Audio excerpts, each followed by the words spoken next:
کہ ایسی اولاد، پھر ایسے مومنین جو اپنے مرحوم کو یاد رکھیں، پھر ایسے خاندان والے جو اپنے مرحوم رشتہ دار کو یاد رکھیں، یہ مرنے والے کی مدد کرتے ہیں۔ اور ان کی مدد کس طرح سے ہو سکتی ہے، وہ 3-4 باتیں میں بتا رہا تھا۔ کل نماز شب کا تذکرہ آیا تھا کہ مدد میں سے ایک طریقہ ہے نماز شب۔ مدد میں وہ دوسرا طریقہ جو بہرحال ہمارے معاشرے میں رائج ہے، مستحب کے اعتبار سے، جریدتین یعنی کھجور یا بیری یا انار کے درخت کی 2 لکڑیاں مرنے والے کے کفن میں اس کے ساتھ رکھنا، جس کے بارے میں اصل روایت یہ ہے کہ پیغمبر اسلام ایک دن مدینے کے قبرستان سے گزر رہے ہیں، ایک قبر کے قریب پہنچ کے رک گئے، پیغمبر کے چہرے پہ غم کے آثار طاری ہوئے۔ لوگوں نے پوچھا اللہ کے رسول یہ کیا حالت اور کیفیت آپ کی ہو گئی، دوران سفر اس طرح سے چہرے کا رنگ کیوں بدل گیا؟ پیغمبر اسلام نے فرمایا اس لیے کہ یہ قبر کا مردہ جس کے قریب سے میں گزرا ہوں اس وقت انتہائی عذاب میں مبتلا ہے، اور اس نے مجھے آواز دے کے پکارا اللہ کے رسول میں آپ کا کلمہ پڑھنے والا ہوں، آپ میری شفاعت کریں۔ اسے پتا کیسے چلا کہ پیغمبر اس کے قریب سے آئے؟ اور وجوہات کے علاوہ ہو سکتا ہے کہ اس کی روح کو اتنی اجازت ملی ہو، اور وجوہات کے علاوہ سب سے بڑی وجہ یہی ہے کہ پیغمبر جس علاقے سے گزرتے ہیں اس پورے علاقے کا عذاب معاف ہو جاتا ہے اتنی دیر کے لیے۔ تو قبر کے مردے پہ عذاب رک گیا ہوگا، وہ حیران ہو کے پوچھ رہا ہوگا کہ میرا عذاب کیوں رکا ہے؟ تو جواب ملا ہوگا اس لیے کہ اللہ کے رسول کی سواری جا رہی ہے، شفیع المذنبین جا رہے ہیں، اتنی دیر تک کسی پہ عذاب نہیں آ سکتا۔ تو اس نے موقع کو غنیمت جانا، پیغمبر اسلام کو آواز دی۔ کتاب وسائل الشیعہ ہماری معتبر ترین کتابوں میں سے ایک کتاب، اس میں جو غسل اور کفن کے مسائل کے دوران شیخ حر عاملی نے جریدتین کے بارے میں روایتیں لکھی ہیں، اس میں یہ روایت موجود ہے کہ پیغمبر اسلام کو پکارا تو پیغمبر رک گئے، پیغمبر کے چہرے پہ غم کے آثار۔ ایک آدمی اپنے کلمے کے حوالے سے مجھے پکار رہا، قریب میں کھجور کا درخت لگا تھا، پیغمبر کے حکم سے ایک صحابی کھجور کے درخت پہ چڑھتے ہیں اور اس کی شاخ توڑ کے لاتے ہیں، پیغمبر اس کو 2 حصوں میں ڈیوائیڈ کرتے ہیں اور پھر اس کی قبر کے اوپر یہ دونوں شاخیں لگا دیتے ہیں اور آگے بڑھ جاتے ہیں۔ سوال کیا گیا اللہ کے رسول یہ آپ نے کیا عمل انجام دیا؟ کہا کہ جب تک کھجور کی یہ شاخیں سبز رہیں گی اتنے عرصے مرنے والا عذاب سے محفوظ رہے گا۔ اسی لیے یہ تو پیغمبر نے فرسٹ ٹائم یہ سنت ہمارے سامنے رکھی، اس کے بعد اسلام میں یہ طریقہ آ گیا کہ مرنے والے کے کفن میں، وہ 5ویں امام کی حدیث کہ مرنے والے کے کفن میں 2 تازہ درخت کی تازہ شاخیں مرنے والے کے کفن میں رکھو، جتنی دیر تک یہ تازہ رہتی ہیں اتنی دیر تک مرنے والا عذاب سے محفوظ رہتا ہے۔ اور یہ بات تو بالکل واضح ہے کہ ان شاخوں کو سوکھتے سوکھتے ڈرائی ہوتے ہوتے کم سے کم 1 دن تو لگے گا، اور اس میں وہ قبر کی پہلی رات گزر جائے گی جو موسٹ امپورٹنٹ رات ہوا کرتی ہے، اسی میں تو سارا ڈیسیشن ہونے والا ہے کہ قیامت تک یہ مردہ کس حالت میں رہے گا۔ تو اگر یہ کھجور یا بیر یا انار کے درخت کی 2 تازہ شاخیں پہلی رات مرنے والے کو بچا کے لے گئیں تو بعد میں بھی اس کے لیے آسانی کے چانسز بڑھ جاتے ہیں، مگر یہ چیز بہرحال ہمارے یہاں کامن پریکٹس میں ہے، اس لیے اس سے زیادہ اس کی ڈیٹیل بتانے کی ضرورت نہیں ہے۔ تیسری چیز جو مرنے والے کی مدد کی جا سکتی ہے یہ وہ چیز ہے جس کا تذکرہ 8 یا 9 رمضان کو ہو گیا تھا، اس لیے فقط اشارہ کروں کہ اگر 40 مومنین مرنے والے کے حق میں گواہی دیں کہ ہم نے اس کو بہتر پایا، اچھا پایا، با ایمان پایا، تو اس کی وجہ سے ان 40 مومنین کی وٹنس کی وجہ سے مرنے والے کے عذاب میں کمی آ سکتی ہے، اس کا عذاب معاف ہو سکتا ہے۔ اسی لیے مستحبات میں یہ بھی شامل ہے کہ انسان اپنی زندگی میں اپنا وصیت نامہ تیار کر کے رکھے، انسان اپنی زندگی میں اپنا کفن تیار کر کے رکھے، اور انسان اپنی زندگی میں اپنا شہادت نامہ تیار کر کے رکھے۔ سید نعمت اللہ جزائری علامہ مجلسی کے انتہائی قریب شاگردوں میں سے ایک، علامہ مجلسی جیسی عظیم شخصیت کے بارے میں، عظیم شخصیت ہے علامہ مجلسی کی، جن کے بارے میں ایک دشمن اہل بیت جل بھن کر اپنی کتاب میں لکھتا ہے کہ اس دین آل محمد کو اگر دین مجلسی کہا جائے یعنی ریلیجن آف مجلسی تو کوئی غلط نہیں ہوگا، کیونکہ معصومین کی تو ساری حدیثیں ہم نے اپنی حد تک چھپا دی تھی، ختم کر دی تھی، یہ مجلسی نے ان ساری حدیثوں کو دوبارہ لائف عطا کی ہے، اس کی وجہ سے یہ حدیثیں بچی ہیں۔ بڑا بلند مقام ہے علامہ مجلسی کا، مگر ان کا طریقہ یہ اتنا زبردست عالم کہ اپنا شہادت نامہ زندگی میں تیار کر کے رکھوایا ہے۔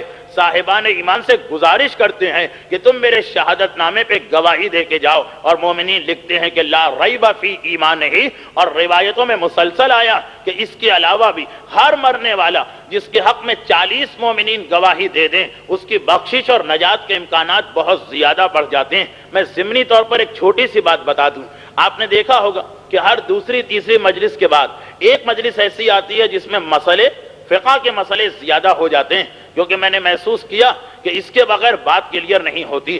تو یہ جو گواہی یا ویٹنس ہم کو دینا ہے مرنے والے کے لیے، تو اس میں ایک تو یہ ہے کہ زندگی میں اپنا شہادت نامہ تیار کر کے رکھو، پھر دوسری چیز وہی کہ اسلام نے نماز جنازہ میں خود ایک ویٹنس کو ڈال دیا۔ اگر 40 مومنین صحیح طریقے سے نماز جنازہ پڑھ لیں تو یہ بھی مرنے والے کے لیے گواہی بن سکتی ہے، جس میں ان کے ذہن میں کنسپٹ ہو کہ ہم کہہ کیا رہے ہیں، مرنے والے کے حق میں کیا گواہی دے رہے ہیں۔ البتہ یہاں پہ ہمیں انڈیا اور پاکستان میں ایک ایسا گروہ مومنین کا ملتا جو بہت پریشان ہو جاتا، بلکہ ایسے لوگ ہیں انڈیا اور پاکستان میں جو نماز جنازہ نہیں پڑھتے ہیں، بعض لوگوں کے شہادت نامے میں سائن کرنے سے انکار کر دیتے ہیں۔ بھائی کیوں؟ اس لیے کہ یہ آدمی تو داڑھی منڈواتا تھا، ہم کیسے لکھ دیں؟ یہ آدمی تو بے نمازی تھا، ہم کیسے لکھ دیں؟ یہ آدمی تو روزہ نہیں رکھتا تھا، ہم کیسے لکھ دیں؟ یا نماز جنازہ میں خصوصیت کے ساتھ پاکستان میں ایک بہت بڑا گروپ پیدا ہو گیا، وہ جو نماز جنازہ کی آخری دعا اللہم انا لا نعلم منہ الا خیرا وانت عالم بہ منا، پروردگارا ہمیں اس مرنے والے کے بارے میں سوائے خیر کے اور کچھ نہیں پتا ہے۔ تو لوگ نماز جنازہ نہیں پڑھتے ہیں کہ بھائی نماز جنازہ پڑھیں گے تو یہ کہنا پڑے گا کہ اللہم انا لا نعلم منہ الا خیرا، کہ ہم اس کو خیر پر جانتے ہیں، جبکہ ہمیں پتا ہے کہ وہ خیر پر نہیں، وہ بے نمازی، وہ داڑھی منڈا، وہ گناہگار ہے، وہ رزق حرام لینے والا۔ ہم شہادت نامے پہ دستخط نہیں کریں گے، ہم اس کی نماز جنازہ نہیں پڑھیں گے۔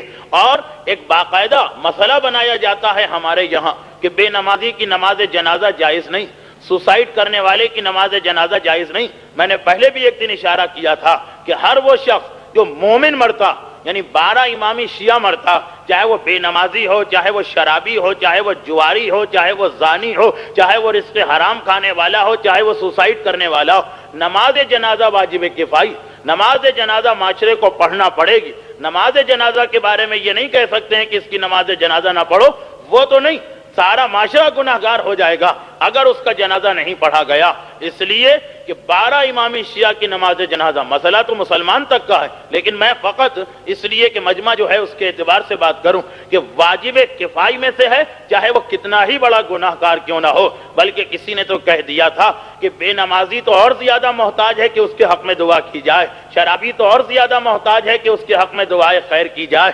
بہرحال وہ ایک الگ مسئلہ۔ تو نماز جنازہ تو ہر ایک کی پڑھنا، مگر لوگ آ کر کہتے ہیں کہ مولانا یہ ہم نماز جنازہ میں گواہی کیسے دیں کہ وہ خیر پر ہے؟ ہم گواہی کیسے دیں شہادت نامے میں کہ وہ خیر پر ہے؟ شہادت نامے میں داڑھی کی گواہی نہیں دی جاتی، شہادت نامے میں نماز کی گواہی نہیں دی جاتی، شہادت نامے میں رزق حلال و حرام کی گواہی نہیں دی جاتی، شہادت نامے میں بھی خیر کی گواہی دی جاتی ہے۔ تو اتفاق یہ کہ ایک کتاب میں مجھے یہی سوال مل گیا راوی کا، کہ راوی جا کر سوال کرتا ہے ہمارے 5ویں امام امام محمد باقر علیہ السلام سے۔ کتاب المواعظ العددیہ، اس میں ایک روایت آتی 40 کی عدد کے سلسلے میں کہ راوی سوال کرتا ہے کہ مولا ہم کیسے گواہی دیں کیسے آدمی کے بارے میں جس کے بارے میں ہم کو معلوم ہے کہ وہ بے نمازی، ہم کیسے نماز جنازہ پڑھ کے کہیں اللہم انا لا نعلم منہ الا خیرا؟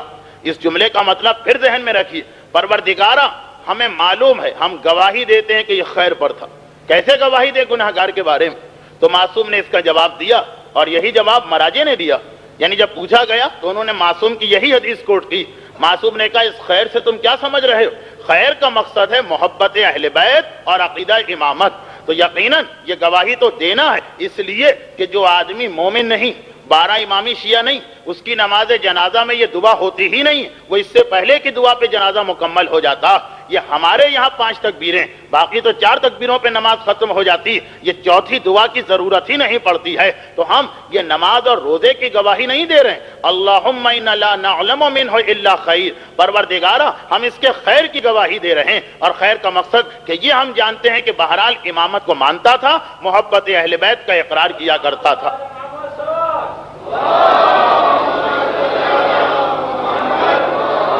یہ شہادت نامے کا مسئلہ ہوا۔ اس کے بعد پھر وہ مشہور چیز جو ہمارے معاشرے میں الحمدللہ رائج ہو گئی کہ مرنے والے کی جو ایک بہترین مدد ہم کر سکتے ہیں وہ یہ ہے کہ اس کے لیے نماز وحشت پڑھنا۔ نماز وحشت جو بہرحال کافی عرصے تک ذہنوں سے دور رہی، لیکن اب ہمارے معاشرے میں اس کا رواج ہو گیا۔ اور وہ جو تیسری چیز میں نے بتائی کہ 40 مومنین کا گواہی دینا مرنے والے کے حق میں مفید ہے۔ حضرت داؤد کی وہ حدیث اشارہ کر دوں، عابد کا انتقال ہوا، نماز نہیں پڑھی، پروردگار نے سرزنش کی، تنبیہ کی کہ کیوں نہیں گئے نماز جنازہ میں، اور پھر بتایا کہ 40 لوگوں کی گواہی کی وجہ سے وہ بخشا جا چکا۔ تو اس تیسرے اصول کو علماء نے چوتھے اصول کے ساتھ ملایا۔ چوتھا اصول کیا ہے؟ یعنی چوتھی مدد کیا؟ وہ فورتھ ہیلپ جو ہم مرنے والے کی کرتے ہیں وہ یہ ہے کہ اس کے لیے نماز وحشت پڑھیں۔ جو معصوم کی حدیث ہے کہ مرنے والا اپنی قبر میں پہلی رات سب سے زیادہ ان ایزی ہوتا، سب سے زیادہ بے چین ہوتا ہے، سب سے زیادہ پریشان ہوتا۔ میں تو اس مرنے والے کا تصور بعد میں کرتا ہوں۔ اکثر ایسے لوگوں سے مجھے ملنے کا موقع ملا کہ جو لوگ بہت زیادہ ٹریولنگ نہیں کرتے، کم آتے جاتے ہیں، وہ اگر کسی 5 اسٹار ہوٹل میں بھی لے جا کے رکھا جائے تو پہلی رات کو بے چینی محسوس کرتے ہیں۔ بہت سے لوگوں کو میں جانتا ہوں، میرے سامنے وہ لوگ ہیں جو فریکوینٹ ٹریولنگ کرتے ہیں، اس لیے ان کو تو یہ مسئلہ سمجھ میں نہیں آ رہا ہوگا، لیکن خود آپ نے دیکھا ہوگا کہ جو لوگ سفر کم کیا کرتے ہیں، جب کبھی ان کا گھر چینج ہوتا، وہ سفر میں کہیں جاتے ہیں، پہلی رات کو نیند نہیں آتی، اے سی چل رہا ہے، نرم اور آرام دہ بستر لگا ہوا ہے، کمرے میں ہر فیسلٹی موجود ہے، عالی شان کمرہ ہے، بہترین کارپیٹ ہے، مگر پہلی رات ہے تو نیند نہیں آ رہی ہے۔ تو یہ قبر کا سفر کہ جس میں تو ہر آدمی فرسٹ ٹائم ٹریول کرتا ہے، قبر کے اندر تو کوئی فریکوینٹ ٹریولر ہو ہی نہیں سکتا ہے، اب پہلی رات وہاں پہ جا رہے ہیں تو اندازہ کیا جا سکتا ہے کہ پہلی رات کے بعد آدمی وہاں کتنا گھبرایا ہوا اور پریشان ہوگا۔ معصوم فرما رہے ہیں کہ اس وقت مرنے والا انتہائی وحشت کے عالم میں ہوتا ہے۔ اگر اس کے زندہ رشتہ دار اس رات کو اس کے لیے 2 رکعت نماز وحشت بھجوائے تو قبر کی پہلی رات اس کے لیے بڑے آرام سے گزرے گی۔ اور جیسا میں نے بار بار کہا کہ جس کے لیے قبر کی پہلی رات اچھی ہو گئی پھر اس کے بعد آگے کوئی پرابلم نہیں ہے، کیونکہ زیادہ تر قبر کی زندگی کا تعلق وہ پہلی رات پہ ہے کہ آئندہ کیا ہونے والا ہے یہ ڈیپینڈ کرتا ہے کہ اس کی پہلی رات قبر میں کیسے گزرتی ہے۔ تو اب نماز وحشت، اور پھر اگر 40 نماز وحشت پہنچائی جا سکیں تو کیا کہنا، اس میں دونوں باتیں جمع ہو رہی ہیں۔ 40 آدمی گواہی بھی دے رہے اس کے حق میں، 40 دعائیں بھی نکل رہی ہیں اس کے حق میں، اور نماز وحشت بھی ہو رہی ہے۔ یہاں تک بعض مراجع نے لکھا ہے کہ اگر 40 آدمی نہیں ملتے نماز وحشت کے لیے تو 10 آدمی مل جائیں، سب 4 نماز وحشت پڑھ لیں۔ اگر 10 بھی نہیں ملتے، 5 مل جائیں تو یہ سب 5 آدمی مل کے نماز وحشت پڑھ لیں، 40 کا فگر مکمل کر لیں، 8 نماز وحشت پڑھ کر۔ 5 بھی نہیں ملتے، 1 آدمی ملتا ہے مرنے والے کا ہمدرد، خیر خواہ، اس کا سنسیئر دوست، یہ 1 آدمی 40 نماز وحشت پڑھ لے تاکہ 40 کا فگر مکمل ہو جائے، البتہ بے قصد ورود نہیں بلکہ ان 2 اصولوں کو ملاتے ہوئے۔ اور یہاں پر میرے سامنے شیخ عباس قمی کی وہ روایت آ گئی جو شیخ عباس قمی اپنے استاد مرزا حسین نوری کے حوالے سے نقل کر رہے ہیں۔ مرزا حسین نوری مجلسی ثانی کہلاتے ہیں، سیکنڈ مجلسی۔ مرزا حسین نوری نے اپنی کتاب جنت الماوا میں اپنے استاد ملا فتح علی سلطان آبادی کی اس روایت کو کوٹ کیا۔ اب یہ 3 شخصیتیں جن میں ہم تک روایت پہنچی، شیخ عباس جن کی مفاتیح الجناح ہر اعمال کی رات میں آپ کے ہاتھ میں ہوتی، وہ اپنے استاد محترم سے اور ان کے استاد اپنے استاد سے نقل کر رہے ہیں، ملا فتح علی سلطان آبادی۔ وہ یہ کہتے ہیں کہ میری ایک عادت تھی، یہ میری ہیبٹ تھی کہ جب کبھی مجھے کسی مومن کے انتقال کی اطلاع ملتی تھی میں 2 رکعت نماز وحشت اس کے لیے پڑھ لیا کرتا تھا، دوستی ہو یا نہ ہو، رشتہ داری ہو نہ ہو، جان پہچان ہو یا نہ ہو، اس لیے کہ ایمان کا رشتہ سب سے بڑا رشتہ، اس پر ساری دنیاوی رشتہ داریاں قربان، اس پہ ساری دوستیاں قربان، اس پہ سارے کانٹیکٹس قربان۔ ایمان کا رشتہ ہے تو ٹھیک ہے، جہاں اطلاع ملی کہ کسی مومن کا انتقال ہوا اور میں نے اس کے لیے 2 رکعت نماز وحشت پڑھی۔ ایک دن میں بازار سے جا رہا تھا، ایک نوجوان نے میرا راستہ روکا اور کہا کہ کیا آپ ہی ملا فتح علی سلطان آبادی؟ میں نے کہا کہ ہاں، بتاؤ تمہیں کیا کام ہے؟ جواب دیا کہ میں آپ کی تلاش میں تھا، مجھے لوگوں نے آپ کا نام بتایا تھا، میں ڈھونڈتا ہوا آ رہا تھا، بازار والوں نے بتایا کہ یہ آپ ہی۔ پوچھا ملا فتح علی نے کہ کام کیا ہے یہ تو بتاؤ، تو جواب دیا کہ یہ بتائیے کہ آپ کون سا خاص عمل کیا کرتے ہیں؟ ملا فتح علی ایک مرتبہ حیران ہوئے، میں تو پتہ نہیں کتنی دعائیں اور کتنے وظیفے پڑھتا ہوں، اس سوال کا جواب کیا ہوگا؟ کون سا عمل تم پوچھنا چاہتے ہو؟ کہا کہ چند دن پہلے اسی شہر میں میرے بابا کا انتقال ہوا تھا، اور اب دیکھیے یہ نوجوان ایسا جو ملا فتح علی کو نہیں پہچانتا، چھوٹا سا شہر، اس کا اتنا بڑا عالم، اور یہ نوجوان نہیں جانتا، یعنی دوسرے الفاظ میں اس کی فیملی مذہب سے بہت دور ہے۔ تو اس کا والد بھی، اس کا باپ بھی ایسا ہی تھا، ایک جیسا عام سا مومن ہوا کرتا۔ تو وہ کہہ رہا کہ میرے والد کا انتقال ہوا، ہم بڑے پریشان کہ پتہ نہیں ہمارے والد پہ کیا گزر رہی ہوگی۔ چند ہی دنوں کے بعد میں نے اپنے والد کو خواب میں دیکھا اور ان سے پوچھا کہ کیا حالت ہے آپ کی؟ ہم تو بہت پریشان ہیں، اس لیے کہ رزق کے معاملے میں بھی لاپرواہ، اس لیے کہ عبادتوں کے معاملے میں بھی لاپرواہ۔ البتہ ایسے مومنین تو بہت کم گزرے ہیں اسلامی تاریخ میں کہ جن کے یہاں واجبات کا خانہ بالکل ہی خالی رہا کرتا۔ بہرحال یہ لاپرواہ تھا، بہت ہی ایزی لیتا تھا، کبھی پڑھا کبھی نہیں پڑھا، کبھی صحیح کبھی غلط۔ تو والد سے پوچھا کہ آپ کی کیا حالت؟ کہا بیٹا میں تو بڑی پریشانی میں گھر گیا تھا، چاروں طرف سے بلاؤں نے مجھ پر ہجوم کر دیا تھا، عذاب خدا مجھے اپنے گھیرے میں لینے کے لیے آ رہا تھا، اور چاروں طرف سے عذاب آ رہا، ہر طرف سے عذاب بڑھ رہا ہے، آدمی کی کیا حالت ہوگی؟ دیکھیے عذاب کا آنا تو بات کا مرحلہ، عذاب انسان کو ٹچ کرے یہ تو بات کا اسٹیج، خالی عذاب آ رہا، مگر بیٹا عین وقت پر مجھے پتا چلا کہ یہ سارا عذاب ہٹا دیا گیا، سارے عذاب کو دور کر دیا گیا۔ میں حیران ہو گیا، فرشتوں یہ عذاب آ کے کیوں جا رہا؟ کہا اس لیے کہ ملا فتح علی سلطان آبادی نے تمہاری مدد کر دی ہے۔ میرے باپ نے مجھ سے کہا بیٹا بس یہ مجھے قبر میں پتا چلا پھر تو میں بڑے آرام کے ساتھ ہوں۔ اب بیٹا کہہ رہا کہ میں آپ کی تلاش میں نکلا اے ملا فتح علی کہ آپ نے میری باپ کی کیا ہیلپ کی ہے، کیا مدد کی ہے۔ ملا فتح علی کہتے ہیں کس دن کی بات ہے؟ تمہارے والد کا انتقال کب ہوا؟ پتا چلا کہ مثلاً پچھلے جمعے کو۔ کہا کہ ہاں بیٹا پچھلے جمعے کو مجھے کسی نے اطلاع دے دی کہ شہر کے فلاں محلے میں ایک مومن کا انتقال ہوا۔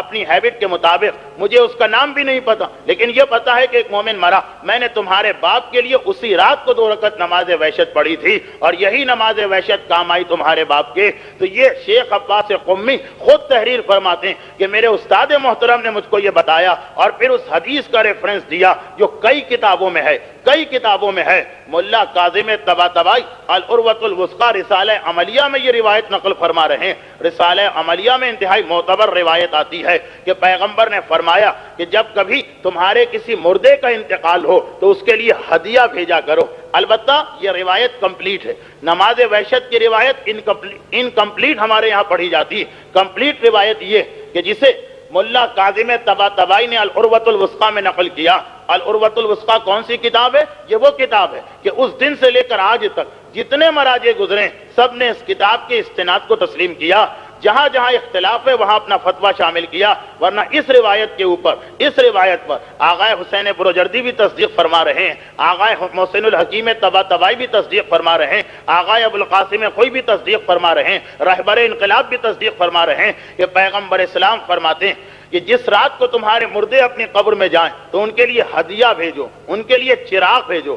اللہ کے رسول مردے کو کیا ہدیہ بھیجا جائے؟ ایک تو کل والی روایت تھی شب جمعہ، ایک ہے نہیں اسپیشلی فرسٹ جو پہلی رات ہوتی ہے، فرسٹ نائٹ۔ پیغمبر نے کہا سنو کہ جب تم میں سے کوئی آدمی 2 رکعت نماز وحشت اس طرح پڑھے کہ پہلی رکعت میں الحمد کے بعد آیت الکرسی، اور دوسری رکعت میں الحمد کے بعد 10 مرتبہ انا انزلنا، اور بعد ختم نماز مرنے والے کے لیے دعا کہ اللہم وابعث ثوابہا الی قبر فلان، یا اردو میں خداوندہ اس کا ثواب فلانے کی قبر میں بھیج، تو پروردگار عالم 70,000 ملائکہ کو حکم دیتا ہے کہ وہ نور کے تشت میں، نور کی ٹرے میں مرنے والے کے لیے جنتی لباس لے کے جائیں۔ 70,000 فرشتے اس مرنے والے کے لیے نور کی اس ٹرے کے اندر یہ 70,000 جنتی حلے لے کے اس طرح جاتے ہیں کہ قیامت تک کے لیے مرنے والے کی قبر کو ایکسپینڈ بھی کر دیا جاتا ہے، اس میں جنت کی روشنی بھی لگا دی جاتی ہے، اسے جنتی لباس بھی پہنا دیا جاتا ہے۔ روایت کا یہ حصہ آپ کا سنا ہوا ہے، لیکن جیسا کہ میں نے کہا کہ یہ انکمپلیٹ روایت ہے۔ اب اس میں پہلے ایک جملہ اور ہے جو میں نے جان بوجھ کے چھوڑ دیا۔ اصل حدیث کیا ہے کہ پیغمبر نے جب یہ پوچھا پیغمبر سے کہ کیا ہدیہ بھیجیں، تو پہلا جملہ پیغمبر کا یہ کہ اپنے مرنے والے کے لیے صدقہ کرو، جب صدقہ کرو گے تو یہ ملے گا۔ پھر راوی نے پوچھا تھا اللہ کے رسول اگر صدقے کی گنجائش نہ ہو؟ ایسا بھی نہیں ہے کہ اسلام میں ساری فیسلٹیز مالدار اور پیسے والوں کو ہیں، اگر صدقے کی گنجائش نہ ہو پھر پیغمبر نے کہا کہ یہ 2 رکعت نماز پڑھ لو۔ چنانچہ ان 2 روایتوں کو نقل کرنے کے بعد آغائے ابوالقاسم خوئی تحریر فرماتے ہیں کہ بہتر یہ ہے کہ مرنے، اس روایت میں چونکہ دو باتیں آئیں کہ مرنے والے کو جب دفن کیا جائے تو اس رات ان دونوں باتوں پہ عمل کیا جائے، نماز وحشت تو پڑھی جائے مگر ساتھ ساتھ مرنے والے کے لیے صدقہ بھی دیا جائے تاکہ دونوں باتیں جمع ہو جائیں اور ڈبل ہیلپ مل جائے مرنے والے کی۔ تو مرنے والے کے لیے صدقہ دینا یہ پانچویں چیز ہو گئی۔ تیسری چیز 40 آدمی گواہی دیں، چوتھی چیز نماز وحشت پڑھی جائے، اور پانچویں چیز یہ کہ صدقہ ضرور دیا جائے۔ بلکہ اسی روایت پر آیت اللہ نجفی مرعشی نے یہ تحریر فرمایا کہ بلکہ صدقہ پہلے دینا ہے، نماز وحشت بعد میں پڑھنا ہے، کیونکہ پیغمبر کی ترتیب یہی ہے کہ پہلا سوال پیغمبر کہہ رہے ہیں ہدیہ دو، اللہ کے رسول کیسے دیں؟ کہا صدقہ دو، اگر صدقہ نہ ہو تو نماز وحشت پڑھو۔ تو اس لیے ان دونوں چیزوں پر برابر سے عمل کیا جائے۔ اب جیسا کہ میں نے پہلے بھی کہا تھا کہ مرنے والا مرتا، لوگوں کو بڑا دکھ ہوتا ہے، بڑا غم ہوتا ہے، بڑا صدمہ ہوتا ہے، کھانا نہیں کھاتے رشتہ دار، بے ہوش ہو جاتے ہیں، اس کی بیوی دیوار سے سر ٹکرا کے اپنے آپ کو زخمی کر لیتی ہے، مگر کچھ مرنے والے کا بھی خیال کریں، اور مرنے والے کا خیال اگر کر رہے ہیں تو یہی چیزیں ہیں کہ اسی رات کو صدقہ دیں۔ ایک دن کے بعد آپ دیں گے فائدہ ملے گا، مگر وہ فائدہ تو نہیں مل سکتا کہ جو فرسٹ نائٹ تقاضا کر رہی۔ مرنے والے کے لیے نماز وحشت پڑھی جائے، مرنے والے کے واجبات اور مرنے والے کے خمس و زکوٰۃ کے مسئلے کو طے کیا جائے، تو مرنے والے کے وارثوں کو بڑا غم ہوتا ہے مرنے والے کا، کیسا ہی ہو مرنے والا، حتیٰ یہ کہ اولاد کے حق میں ظالم ہی کیوں نہ ہو، بہرحال ایک رشتہ تو ہے، ایک محبت تو ہے، احساس تو ہوتا کہ ہمارے سر سے باپ کا سایہ اٹھ رہا، غم و علم تو ہر ایک کو ہوتا، مگر صرف اپنا خیال نہ کریں بلکہ مرنے والے کا بھی خیال کریں، اور مرنے والے کی جتنی مدد، جتنی ہیلپ پاسبل ہے وہ اس پہلی رات سے شروع کر دی جائے، تاکہ اس رات سے قیامت تک پھر مرنے والے کے پرابلمز یا بالکل ختم ہو جائیں یا منیمم سے منیمم رہ جائیں۔